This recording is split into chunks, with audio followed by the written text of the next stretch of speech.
Sejarah adalah catatan tentang masyarakat, umat manusia, atau peradaban dunia, dan tentang perubahan-perubahan yang terjadi pada watak masyarakat.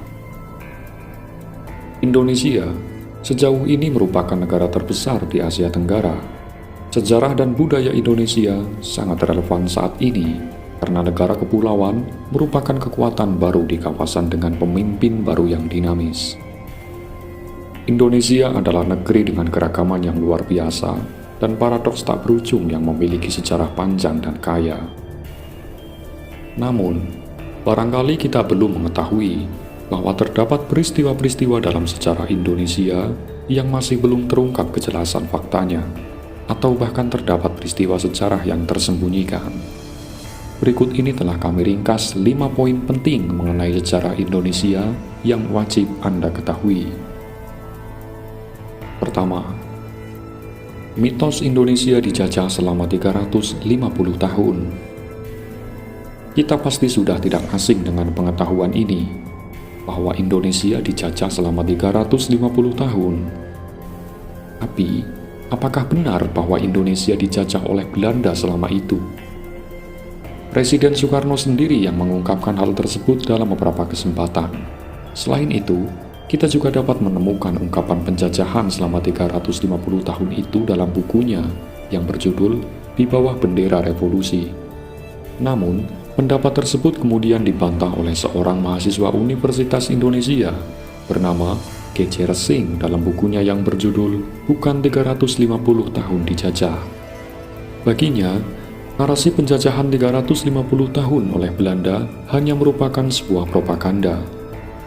Lalu kenapa terdapat narasi bahwa Indonesia dijajah oleh Belanda selama 350 tahun?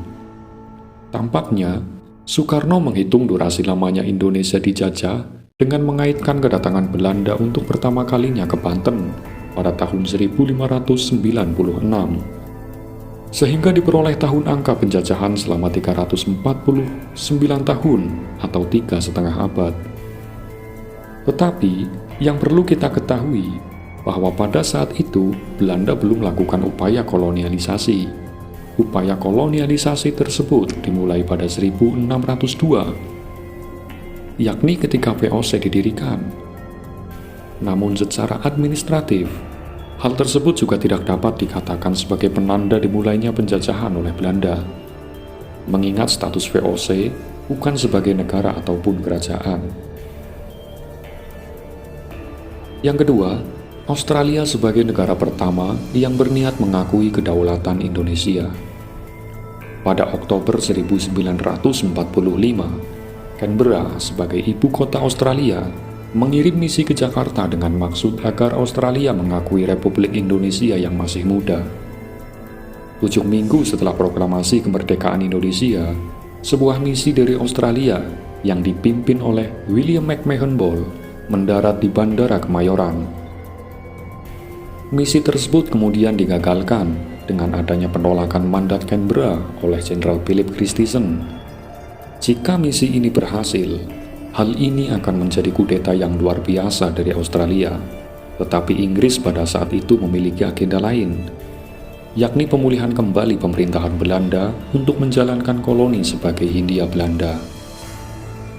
Misi McMahon berakhir dengan kegagalan dan tim mereka diterbangkan ke Singapura. McMahon dan timnya pulang dengan tangan kosong. Setelah McMahon dan tim dipulangkan, Jenderal Christensen melanjutkan penyerangannya terhadap Republik Indonesia dengan menggunakan pasukan dari Inggris, India, dan Jepang. Namun, serangan terhadap Surabaya mengalami kegagalan. Terjadinya pembantaian pasukan Inggris, India oleh Surabaya hanyalah tugas yang sia-sia yang mengorbankan nyawa pasukannya. Setelah bencana Surabaya, Jenderal Christensen akhirnya dipindahkan ke pos kecil di Inggris, sedangkan McMahon karena mempunyai hubungan baik dengan Perdana Menteri Republik Indonesia, Sultan Syahrir, Indonesia memilih Australia sebagai salah satu dari 3 The Good Office Commit yang akhirnya mengarah ke kedaulatan penuh pada tahun 1950. Yang ketiga, Mesir dan Liga Arab sebagai pengaku pertama kemerdekaan. Pada 22 Maret 1946, Mesir mengakui kemerdekaan Indonesia. Penyebarluasan berita kemerdekaan dilakukan setelah proklamasi dibacakan. Penyebaran tersebut melalui radio-radio, sehingga banyak negara lain mendengar berita kemerdekaan Indonesia. Kabar kemerdekaan ini kemudian disebarluaskan lagi melalui radio-radio internasional. Pada 19 November 1946, dalam keputusan resmi Sidang Dewan Liga Arab, dikatakan bahwa semua anggota Liga Arab dianjurkan untuk mengakui Indonesia sebagai negara yang merdeka dan berdaulat dengan alasan yang didasari pada ikatan keagamaan, persaudaraan, dan kekeluargaan. Yang keempat, di balik rekaman proklamasi. Rekaman proklamasi yang tersebar bukanlah rekaman pembacaan proklamasi pada 17 Agustus 1945, tetapi berupa rekaman ulang yang dilakukan pada 1951 di RRI Jakarta. Rekaman tersebut dilakukan berkat usulan dari Jusuf Ronodipuro yang merupakan pendiri dari Radio Republik Indonesia. Jusuf meminta Soekarno untuk melakukan rekaman pembacaan teks proklamasi, sebab pada saat itu rekaman pembacaan proklamasi masih belum ada, sedangkan peristiwa tersebut sangat penting dan bersejarah. Namun pada saat Soekarno mendengar permintaan tersebut, dia sempat marah karena pembacaan teks proklamasi hanya dibacakan satu kali saja. Yang kelima, Tan Malaka, sejarah yang terlupakan. Sultan Ibrahim atau yang dikenal sebagai Tan Malaka merupakan putra kelahiran desa kecil Pandan Gadang, Sumatera Barat pada tahun 1894. Dia adalah seorang pejuang kemerdekaan Indonesia. Tan Malaka sempat dinyatakan sebagai pahlawan nasional Indonesia oleh Soekarno pada tahun 1963. Namun pada masa Orde Baru, keberadaan Tan Malaka dihapus dalam sejarah dan dicoret dalam daftar pahlawan nasional Indonesia. Harry Bose, seorang sejarawan dan penulis biografi Tan Malaka dari Belanda, memaparkan pada Maret 1922, Tan Malaka diusir dari Indonesia dan mengembara ke Berlin, Moskwa, dan Belanda.